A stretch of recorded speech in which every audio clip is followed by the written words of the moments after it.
My name is Renee Calloway, and I was 35 the morning my mother sent me a text before my alarm even went off. No good morning, no how's the shop doing, just a flat demand the way you'd ping a vendor who was running late. I had wired money into my parents' accounts 104 times. In their will, my name appeared exactly 0 times. I found that will by accident inside a box I'd been asked to sort through, read it once, then again, then sat on the edge of my bathtub for 45 minutes with the lights off. And what I did after that, none of them saw it coming. Welcome back to modern drama stories, where we sit with the quiet women who finally stopped explaining themselves and let the truth do the talking. If stories about dignity, boundaries, and slow justice are your kind of evening, you're in the right place.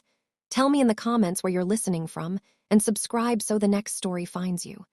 That morning's text wasn't the first. For nearly a decade, my phone had developed a particular pattern. A call from my parents' number meant a figure was about to follow. A gas bill, a water heater, a medical copay, insurance premiums that had quietly doubled. I run a small interior design consulting firm out of a studio space in Kellerton, 45 minutes from where I grew up. I built it from 2 clients to 52 over 11 years. I'm the kind of person who measures twice and invoices once and never loses a receipt. I was raised to be dependable, and I was exceptional at it. And somewhere between dependable and expected, I stopped noticing the difference. My parents' house sits on a half-acre in a suburb small enough that gossip travels faster than the school bus. I had my own place by then, a 1-bedroom apartment I'd converted into a 2 by finishing the attic myself. Far enough to breathe, close enough that guilty was never more than a tank of gas away. I always drove back. My younger brother Marcus lived 3 hours in the other direction, and somehow those extra miles never kept his phone from getting convenient service disruptions every time something needed paying for. When the furnace died, they called me. When Marcus needed first and last month's rent, they called me. I told myself that was what daughters from our kind of family did. I told myself a lot of comfortable things during those years. The truth is I never once asked what my parents had written down about me in a room I wasn't invited to. I should have, because the morning my mother sent that text, part of me had already suspected the answer. I just wasn't ready for how cold it would feel to finally confirm it. To understand that text, I have to go back 9 years to the autumn the house almost disappeared. My father, Gerald, had taken early disability after an injury at the warehouse. My mother, Sylvia, had spent 20 years raising Marcus and me and managing the household.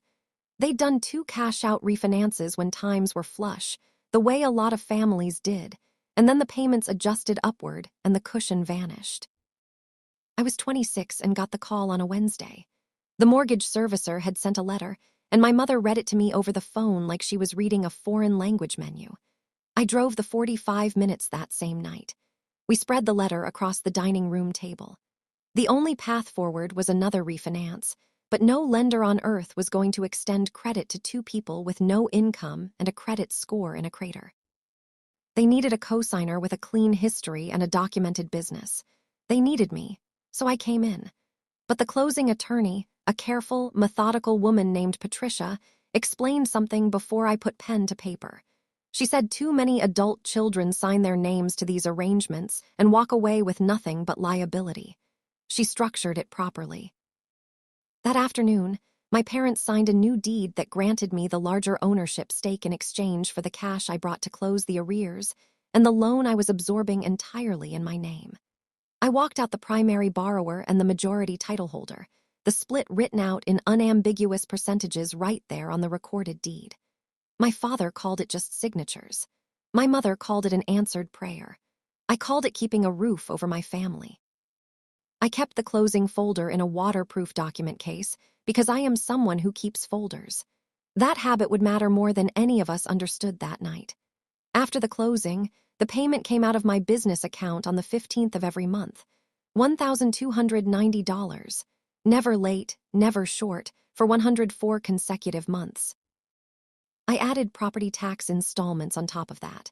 I covered a burst pipe in year 2, a new HVAC in year 5, and a foundation crack repair in year 8 that the inspector called urgent. None of it was hidden. I brought the receipts. My mother would squeeze my hand and call me her rock. Meanwhile, Marcus remained the gravitational center of every family meal. Marcus was going through a transition. Marcus was finally finding a direction. Marcus had left his 5th job in 3 years, and my father said the boy just needed the right environment to bloom. When Marcus needed help covering an emergency car repair, my parents asked me, and I covered it, and somehow that became a loan my parents had extended rather than a gift I had made. I noticed. I'm a designer. Noticing what's actually in a room is the whole profession. I brought it up carefully at Thanksgiving one year. Maybe Marcus could cover even a small portion of the utilities. My mother's face rearranged itself into something wounded, and she talked about gratitude until the subject changed. My father said families don't reduce love to arithmetic. I let it go, the way I let it go a dozen times after that, because the loan had my name attached to it, and walking away meant walking away from my own credit score and their only home. So I stayed the steady one. I genuinely believed steady was a form of love. It took me 9 years to realize it had also become a form of free labor, and I was the only contractor who'd never been handed a contract. Then the spring Marcus's girlfriend announced a pregnancy, and my father's blood pressure spiked into the danger zone. Everything compressed. The doctor used the word stroke during a Tuesday appointment as a warning, not a verdict, and my mother called me before she'd even filled the prescription, which tells you the established order of things. I drove the 45 minutes. I sat with the discharge instructions and cross-referenced them with 3 different pharmacist consultations because nobody else in that house was going to. I set up a blood pressure log on the refrigerator. I called the cardiologist's office and learned what white coat hypertension actually means. And because a health scare makes people suddenly want their paperwork current, my parents hired a local estate attorney to draw up a proper will. My mother handed me a shoebox full of documents and asked me to organize it into something useful because I was the one who was good at that sort of thing. I sat at my kitchen table on a Friday night with that shoebox, a cup of chamomile I didn't drink, policy statements, a bank passbook, the deed I already had memorized. And near the bottom, in a crisp envelope with the attorney's embossed return address, a document I had never been shown or mentioned. The flap wasn't sealed. I told myself not to open it. And then I did, because I am someone who reads what's placed in front of her, and I had never once regretted that about myself until that exact moment. It was their last will and testament, signed and notarized the same week I'd spent 3 evenings untangling my father's medication interactions with a pharmacist over the phone.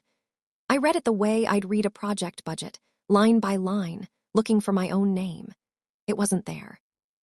The house, the savings, the car, my mother's jewelry collection, every asset they held to be inherited in its entirety by their son, Marcus Calloway.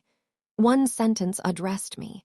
It stated that their daughter had received substantial support during their lifetimes and would not be included in the distribution of the estate. Substantial support. I had wired 104 payments, and they had written one sentence. And that sentence was about how I had already gotten enough. I read it a second time because I check my work. I hadn't misread a single word. The will had been drawn up while I was coordinating my father's cardiology follow-up and arguing with the insurance company over a pre-authorization that had been denied twice. The same week, I'd quietly transferred money to cover a property tax shortfall so they wouldn't face a lien. I didn't cry. I want to say that plainly because I think people expect the crying and I had none. I sat completely still and felt something inside me reorganize, like a grid snapping to alignment. Final, precise. The way a floor plan corrects itself when you find the measurement you'd transposed. I slid the will back into its envelope. I filed it exactly where it belonged in the shoebox. I finished organizing every other document and returned the box neatly labeled. I went to Sunday dinner the following week and said nothing about any of it. I needed to understand what I was looking at before I moved. My mother made roast chicken. Marcus was there with his girlfriend Deja, recently married, now visibly expecting. The conversation drifted as it always did to the future of the house. Marcus mentioned he and Deja were thinking about moving in to help now that Gerald's health was a consideration. My mother's entire face opened like a window. My father, slicing the bread, said it made all the sense in the world to keep the property in the family bloodline. I asked, as evenly as I could manage, what bloodline he meant exactly. He didn't look up from the cutting board. He said the house passes to the son. Always has. Said it the way you'd state the speed limit on a road you'd driven 1,000 times. My mother reached for the butter. Marcus nodded at his plate with the expression of a man who has just been quietly handed something enormous. Nobody in that kitchen knew I'd opened the envelope. Nobody felt the need to explain the arrangement to me because in the story they were all telling, I was the financing. And you don't sit down with the financing to discuss the inheritance. I passed the salad. I asked about my father's next appointment. I drove the 45 minutes back to my apartment with both hands on the wheel and that one sentence running on a loop the whole way home. The house passes to the son. I had been funding that house for 9 years, and apparently, every payment had been a donation to my brother's future. That night, I opened a spreadsheet in my home office, the way I make every decision that actually matters. I itemized 9 years of transfers. The mortgage, the taxes, the HVAC, the pipe, the foundation, the rent subsidies that had quietly rerouted through my parents to Marcus. The total had a comma in it and a number to the left of that comma that took me a moment to absorb. Then I listed what I had been promised in exchange. That column held nothing. There had never been a promise. There had only been an assumption I had built myself and chosen not to examine. I am not someone who makes scenes.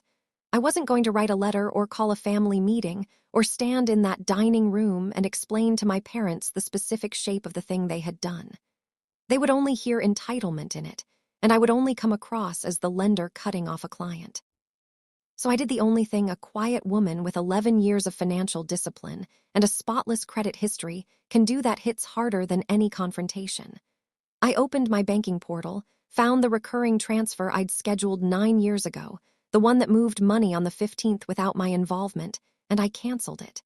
No explanation. No preview. Just the absence of something that had always been there. I learned that evening that nothing announces itself as loudly as a missing payment inside a household that runs entirely on someone else's consistency. It would take exactly one billing cycle for them to notice. It would take everything I had not to reinstate it out of sheer muscle memory. The first few days were physically uncomfortable. My hand reached for my phone with a correction reflex more times than I want to admit. 9 years of autopilot doesn't disengage like a light switch. But I kept it off. I went to client consultations. I selected tile samples and measured kitchen layouts and answered emails. I called my father to check on his blood pressure readings, the way I always did, and said nothing about money. The 15th passed without a transfer. On the 17th, the lender's portal sent me a delinquency alert in my name, because the loan was in my name, where it had always lived. I read it, placed my phone face down on my desk, and let the notification breathe. There is a specific discipline in choosing not to fix a problem you didn't create. My entire professional life had trained me to solve it instantly. I made tea instead. I repeated a fact to myself until it stopped feeling like a rationalization. This was not a crisis I had manufactured. It was a bill that had finally been addressed to the correct household. By the 19th, when the second notice arrived, I still hadn't received a single call from my parents. Either the late notice hadn't reached them yet, or they were waiting for me to find and resolve it as I always had. I knew which one. I had been finding and resolving things for that family since I was old enough to read a statement. The silence on their end wasn't calm. It was a held breath. Somewhere in that house, a fuse had been lit, and I was apparently the only one expected to smother it. My mother called on the 22nd. No greeting. She said the mortgage company had phoned about a late payment, and there must have been some kind of system error with my account. I told her there was no error. I said I had canceled the transfer deliberately. The pause that followed was the longest I'd experienced in a decade of weekly calls. Then the tears arrived, punctual as always, whenever a conversation threatened to move somewhere she hadn't cleared. She said she didn't understand me anymore. She said we were family, and family showed up for each other. She said I had always been her dependable one and she didn't know what had changed. I asked her quietly whether the will showed up for family the same way. Another pause. She found her footing quickly. She said the will was Gerald's personal business and had nothing to do with the mortgage, and besides, you didn't keep score against your own parents. She delivered it like a verdict. Family isn't a balance sheet. I nearly laughed because keeping balance sheets is the service I invoice clients for, and because for 9 years I had been the only person in that family who hadn't been keeping one. I had just paid. I didn't argue. I told her I loved her, said we'd talk soon, and ended the call before it could turn into the kind of conversation she was skilled at and I wasn't. She called back twice that evening. I documented the times and went to bed. Marcus got involved within 2 days, which was actually quicker than I'd expected. He texted first, called when the text didn't produce an immediate response. His voice carried the unhurried ease of someone who has never once had to reconcile an account. He said Mom was barely sleeping, and did I understand what stress does to a man with blood pressure issues. I noticed he opened with Dad's health the way a card player leads with an ace. I told him I knew my father's health profile better than anyone in that house, having read every clinical summary personally. He moved on. Then he told me something he clearly believed elevated him. He said money was the lazy version of caring. He was the one who actually called, who visited, who sat with them. While I outsourced my love to a wire transfer twice a month, he said it with real conviction. I let a few seconds pass.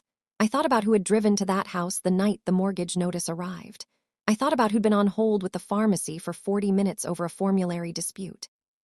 But I didn't say it, because Marcus had already written the version of this story where he was the devoted son, and you cannot audit someone who refuses to produce their records. I asked him one question instead. I asked whether, given that money was the lazy version of caring, he'd like to begin showing up for the mortgage on the house he was about to receive. The line went quiet in a different way than before. Then he laughed the way people laugh when they've been cornered and want to pretend they weren't. He said we'd revisit this once I was being reasonable. Deja came at it from an entirely separate angle, which is when I understood she was the one who actually thought things through. Months before any of this had started, she'd added me to a shared collaboration board inside a home planning app. I'd assumed it was meant to signal that I'd be funding whatever she envisioned. She had never removed me, so the app still notified me every time she added something. Board was titled The Kellerton House. I opened it before I'd fully decided to. 62 pins, marble countertops, an open-concept floor plan with a rear extension, custom-built tins flanking a gas fireplace. The fireplace was in my parents' living room. She had already begun curating renovations for a house whose deed had someone else's name at the top. That was the moment the theoretical became real for me, the way a project estimate becomes real the first time you pull the permit. They weren't passively waiting to inherit someday. They were actively designing a future built on the assumption that my transfers would keep arriving indefinitely, invisibly, the way power arrives when you flip a switch. I added the screenshot to a folder and kept watching the board.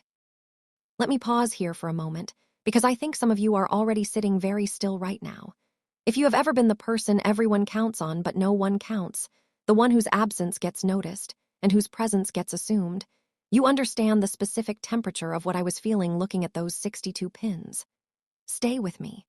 Subscribe so we finish this together, because I promise you the room is about to shift, and you deserve to be in it when it does.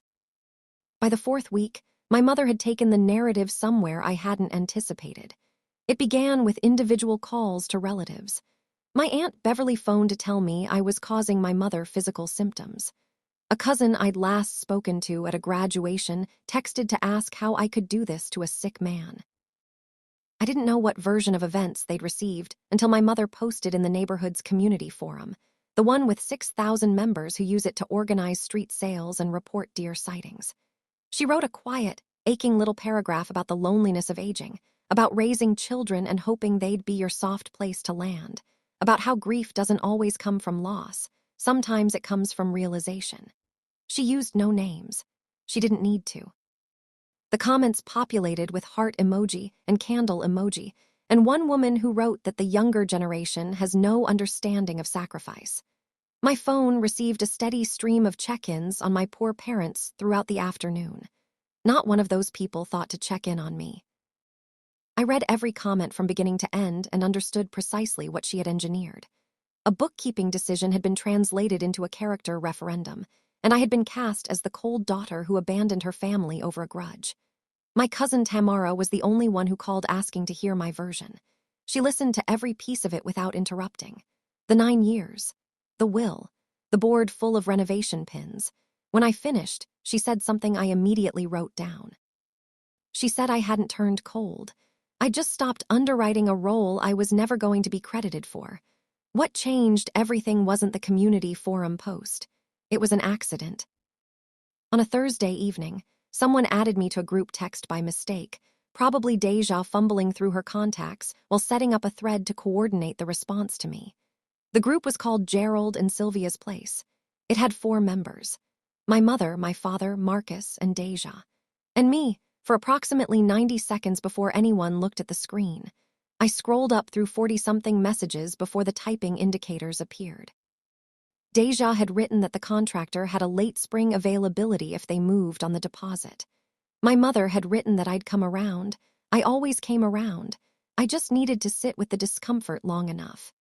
Marcus had written a single laughing character followed by the words she'll cave by the new year. She physically cannot help herself. And my father, who had sat in an exam room while I translated his discharge instructions from clinical language into plain English, had written the line that finished something in me for good. He wrote, "Once the house transfers to Marcus, this stops being her concern anyway." They had a name for me in that thread. Not daughter. A word you'd find printed at the top of a recurring invoice. I screenshotted every message in the thread, starting from the oldest. Then someone noticed there were 5 names where there should have been 4. The typing dots appeared and disappeared. Marcus removed me without a word.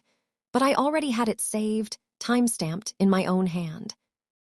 And for the first time in 9 years, I stopped feeling like the one who had made an error and started feeling like the one holding the corrected ledger.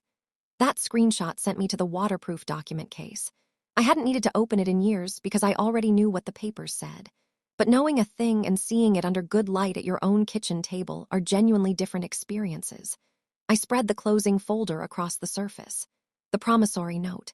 The settlement statement. The deed. I read through it the way I'd read the will, except this time I was looking for my own name, and it appeared immediately, right at the top of the title page.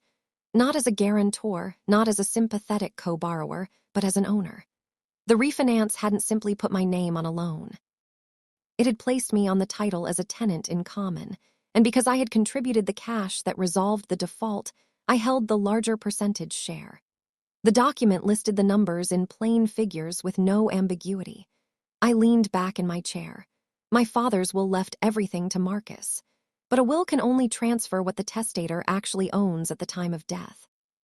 The house Deja was pinning countertops for, the house Marcus believed was already destined for him, was on paper predominantly mine. Had been for 9 years.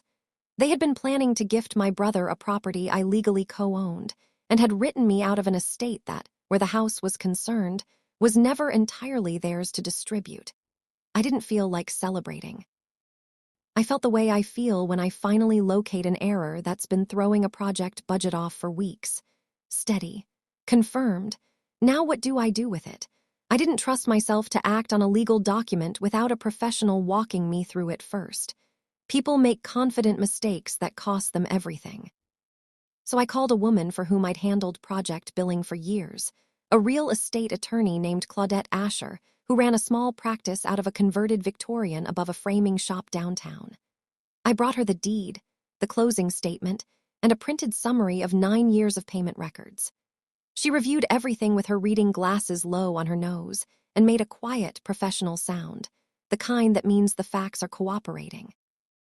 She confirmed she'd want to pull the recorded title to verify every figure, but as the documents read, I was the majority title holder and the sole borrower of record. She told me a will only passes what a person actually owns at the time it takes effect. My father could leave Marcus his proportional share. He could not leave him mine. And then she told me the piece that answered every question I hadn't yet thought to ask. Because I was the majority owner, my parents could not sell, refinance, or make any structural modification to the property without my written consent. You cannot execute those transactions on a jointly held title without every owner's signature. She gave me 3 options, laid out with zero sentimentality. I could compel a partition sale and extract my equity. I could buy out my parents' portion at fair market value, leaving them liquid and mortgage-free. Or I could remain exactly what I had always been, a titled owner, and simply let the people designing the renovation discover that the house was never fully available to redesign. I thanked her, paid her invoice the same afternoon, and went home to wait. It was almost exactly 1 month since I'd canceled the transfer. 4 weeks of voicemails, community forum prayers, a contractor holding a spring slot, and a renovation board with 62 pins. 4 weeks of me saying nothing and owning everything. Then at 6:08 on a Wednesday morning, before my coffee had even brewed, my mother sent the text I'll be thinking about for a long time. No good morning. No how are you holding up. Just a short, flat, punctuated demand with the energy of a bill collector who's tired of being patient. Payment is past due. I stood at my kitchen counter in the apartment I had paid for with my own name and looked at that text for a long time. I thought about 104 transfers. I thought about the will and the one sentence explaining I'd already received enough. I thought about the group thread and my father's message about when this would stop being his problem. And then I did the thing this entire story is built toward. I wrote one sentence. I did not reference the deed. I did not inventory the 9 years. I did not explain or justify or soften it. I saved that for a room with witnesses. I wrote, everything goes to Marcus, so does the mortgage. Then I set my phone face down, poured my coffee, and drank it at the temperature it was meant to be drunk at. The first time I'd managed that in years. My phone had started buzzing before I reached the bottom of the mug. When I turned it over, 11 missed calls, a cascade of texts. My mother in all capitals asking how I could do this to people who had given me everything. Marcus saying I had triggered a blood pressure event and he hoped my conscience could absorb that. Deja, who had never once initiated a real conversation with me, telling me I was dismantling a family over a personal vendetta. That word, vendetta, was doing significant load-bearing work that morning. They had taken one sentence and reassembled it into the story they already knew, the one where I was the villain and the grievance was mine alone. My Aunt Beverly left a voicemail saying she'd lost respect for me. The community forum lit up again, my mother apparently sharing that her health was now deteriorating under the weight of the situation. I read every word with the calm of someone reviewing a reconciled report. Here is what they hadn't calculated. I wasn't running on anger. Anger has a shelf life, and they had learned years ago to simply wait mine out, knowing it would cool and I would apologize and reinstate the transfer before the next cycle.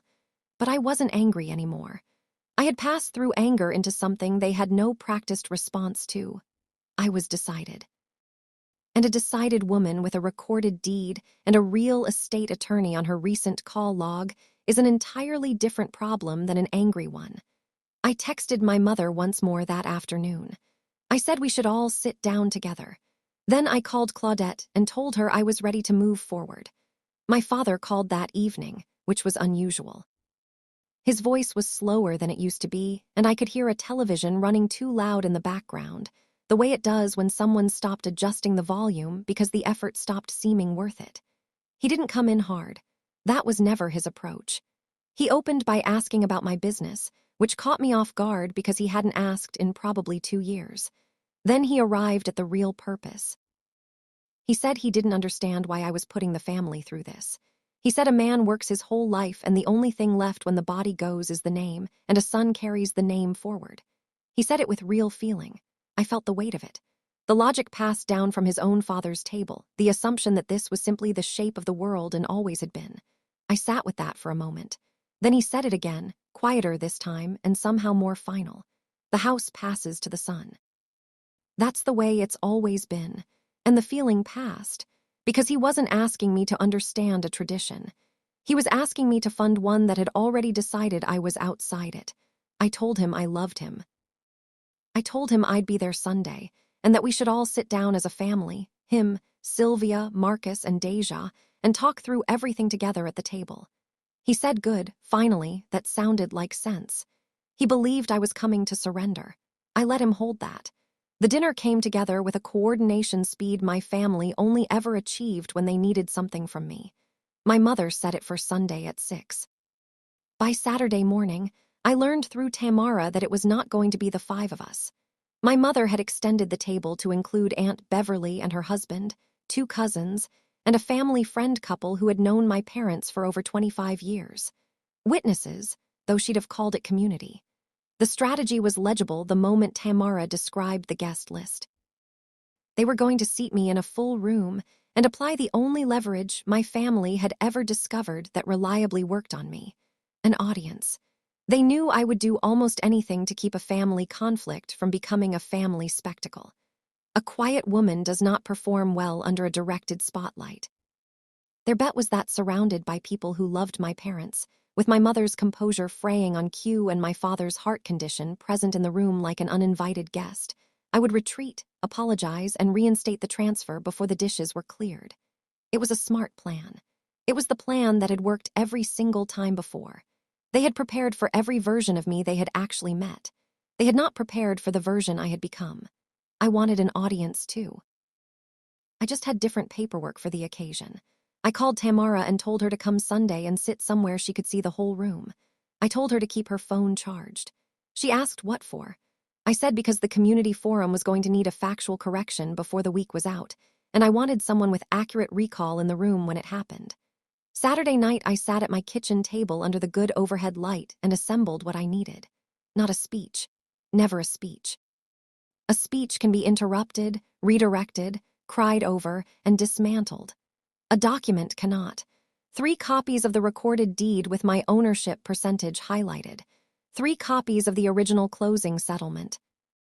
9 years of transfer records in a clean column with a sum at the bottom that had taken even me a moment to absorb the first time I printed it. And Claudette's letter on firm letterhead, written in the measured language of someone who has testified before and knows how to land a fact, confirming my majority ownership status and stating plainly that no sale, refinancing, or structural alteration could occur without my written consent.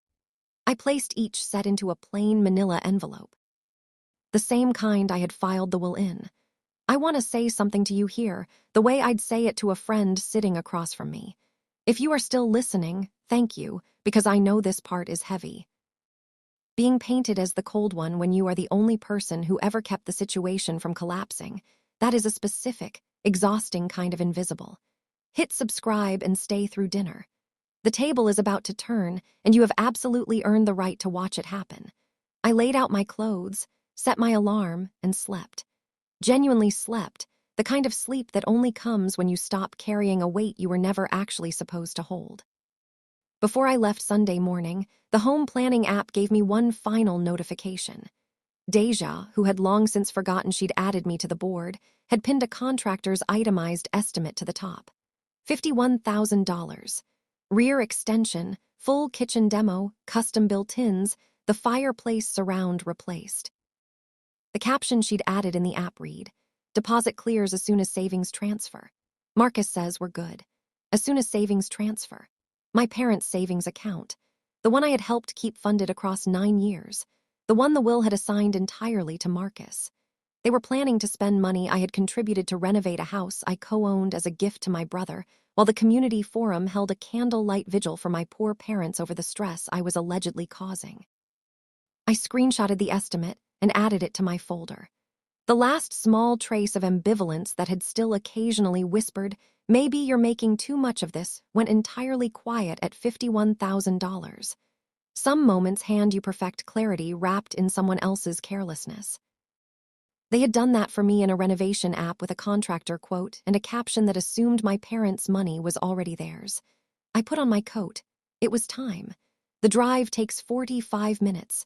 I know every turn. I made it that Sunday with the envelopes on the passenger seat and the radio off.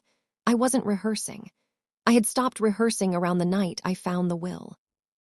Instead, I spent the drive thinking about the woman I had been at 26, sitting at that same dining room table, signing her name to a mortgage because the alternative was watching 2 people lose their home and not being able to live with herself afterward. I didn't regret her. She had done exactly the right thing with the information she had. The error wasn't the signing. The error was spending 9 years believing that love was something you demonstrated through consistent payment, and that silence was a gift you gave by never asking what your investment was actually building toward. I passed the coffee shop where I used to bring my father newspaper puzzles. I passed the church my mother posted from. I passed the street where Marcus's apartment used to be, the one I'd covered twice. The houses along the route were ordinary, and still under a flat November sky. I felt quiet in a way I'd forgotten was available to me, not absent, not braced, just settled, the way a design comes together when the last piece finally belongs where you've put it. I was not going to be the loudest person at that table. My family had exclusive rights to loud. I was going to be the most accurate person at the table, and I was going to stay still enough that the stillness itself became the clearest signal in the room. I pulled into the driveway at 5:53, 7 cars already there. The house smelled like braised short ribs because my mother understood that comfort food softens a room before a word is spoken, and for 35 years it had softened me too. The dining table was fully extended with both leaves and the good linen. Aunt Beverly sat with her arms folded and the expression of someone who has already decided the verdict. The family friends from across the street wore the careful, neutral faces of people who weren't sure what they'd agreed to attend. Tamara was near the back wall, exactly where I'd asked, her phone already out. My father sat at the head looking smaller and more tired than the last time, one hand resting on the table near his chest. My mother had a folded napkin already pressed against her fingers before the evening had even started. Marcus and Deja sat together, and Deja had the particular brightness of a woman who expects to leave with something confirmed. They had arranged the room to receive an apology. Every face in it was positioned to accept one. I set my bag down, took off my coat, hung it myself, and sat. I kept my hands folded on the tablecloth. My mother began before the room had fully settled, the way she always opened, first because it gave her the frame. She had practiced this. She talked about the cost of growing older, about what a mother carries, about calling out for the person you raised and hearing an echo instead of an answer. Her voice caught on the word alone in a way that was precisely calibrated. Beverly murmured something affirming. My father studied the tablecloth. Then Marcus stood up. He actually stood, for the physical staging of it, and said it was past time I understood how this appeared from where everyone else was standing. He said I had cut off my own parents over a financial grievance. He said the will was a private family decision that was none of my business to litigate. And then he delivered the line the whole room had come to watch land. He looked around the table at every witness, dropped his voice to something measured and grave, and said, "So you're willing to put your own sick parents out on the street over this?" The room leaned toward me. This was the inflection point. This was the moment the reliable daughter blinked, swallowed, and reached for her phone to fix what she had broken. I felt the entire room lean into that expectation. I did not raise my voice. I did not unfold my hands immediately. I let the question rest in the air long enough that everyone present heard what it actually was. Then I said quietly that no one was putting anyone on the street. I had never threatened that, not once, and I invited Marcus to tell the room which of us had used those exact words. He couldn't, because it had been him. The first crack in the plan opened, and only I could see it yet. I reached into my bag. 12 people watched my hands move. I took out the 3 envelopes and placed one in front of Aunt Beverly, one in front of the family friends, and laid the third flat on the table directly in front of my father. I told the room I had brought some documentation, because we seemed to be very interested in fairness that evening, and fairness tends to go better when everyone is working from the same set of facts. I told them to open the envelope and find the page marked deed. I kept my voice even, almost conversational, the way I'd speak to a client reviewing their first project invoice. I explained that 9 years ago, when no bank would extend $1 of credit to 2 retired people with an underwater mortgage, I had refinanced this house in my own name to stop the foreclosure. The payment had come out of my account on the 15th of every month since then, 104 times. I said I would encourage anyone at the table to confirm what they were reading with their own attorney, and that I had already done exactly that. And then I told them what Claudette had confirmed, that my name appeared on the recorded title not as a helper, not as a courtesy cosigner, but as the majority owner, and had been for 9 years. That a will can only distribute what a person actually owns. That my father could leave Marcus his share of this property. He could not leave him mine, and that the house they had been planning to renovate and inherit had been, on paper, predominantly mine since the year I was 26. I didn't deliver it as a victory speech. I let the documents deliver it for me, and then I let the room be quiet. The quiet didn't last. Marcus shoved his chair back and called the deed a fabrication, said I had manipulated Gerald into signing something he didn't understand, said no court would give a daughter ownership of her own parents' home. I let him go because a man who is losing tends to narrate the loss in real time if you simply refuse to interrupt him. Deja cycled through expressions before landing somewhere pale and very still. Her renovation board had just encountered a structural problem she hadn't designed around. My mother escalated to full tears and said I had exploited the family's trust, that I had taken advantage of their vulnerability while presenting myself as help. Aunt Beverly, to her genuine credit, had stopped performing and started reading. The family friend, a retired contractor who understood recorded documents, looked up from the deed and said to my mother, in a careful and neutral voice, that the filing stamp was real. That landed differently than anything I had said, because it came from one of her own witnesses in her own room. Through all of it, my father did not speak. He had opened his envelope, and he was reading the deed the way a person reads something they signed without understanding they had signed it. His hand had moved off his chest and gone flat on the table. His face had done something I had not seen it do before. The certainty had left it. What was there instead was the expression of a man who had built a belief, passed it down like an inheritance, said it out loud twice in his own kitchen like it was a law of nature, and was now holding a piece of paper that had been quietly contradicting him for 9 years without saying a word. He looked up at me. There was no legacy in his eyes in that moment. Just a tired man who had placed a very large bet on a version of his family that had not matched the documents. I came close to feeling sorry for him, very close. When the room exhausted itself, I spoke one more time. I told them I had not come to take anyone's home. I had come because the truth had been living in a document case for 9 years, and it was time it occupied the same room as everyone who had been making plans around it. Then I put 3 options on the table, the same 3 Claudette had laid out for me. Option 1. My parents remain in the house. We execute a written co-ownership agreement that defines each party's proportional share and splits all ongoing costs fairly, in writing, signed by every titled owner. Option 2. I purchase my parents' share at current fair market value. They receive a lump sum, hold no mortgage, and live wherever they choose, fully liquid. Option 3. I looked at Marcus directly when I said this one. If the will genuinely leaves everything to Marcus, then Marcus, the designated heir to everything, can assume the mortgage beginning the 1st of next month. Those were the 3 doors. I would put whichever one they chose into writing before the week was out. My mother said I was reducing my own family to a transaction. I gave her back the words she had handed me, gently, because I had been carrying them for a month. I said she was right that families don't keep ledgers. For 9 years, I hadn't kept one. I had simply paid, but the bank had kept one, and my name was the one printed at the top of it. I let that settle. Then I stood up, because finished is a different thing than loud, and I was finished. Nobody moved to stop me. That detail I will carry with me for a long time. Not the outburst, but the silence that followed it, when there was simply nothing remaining to say.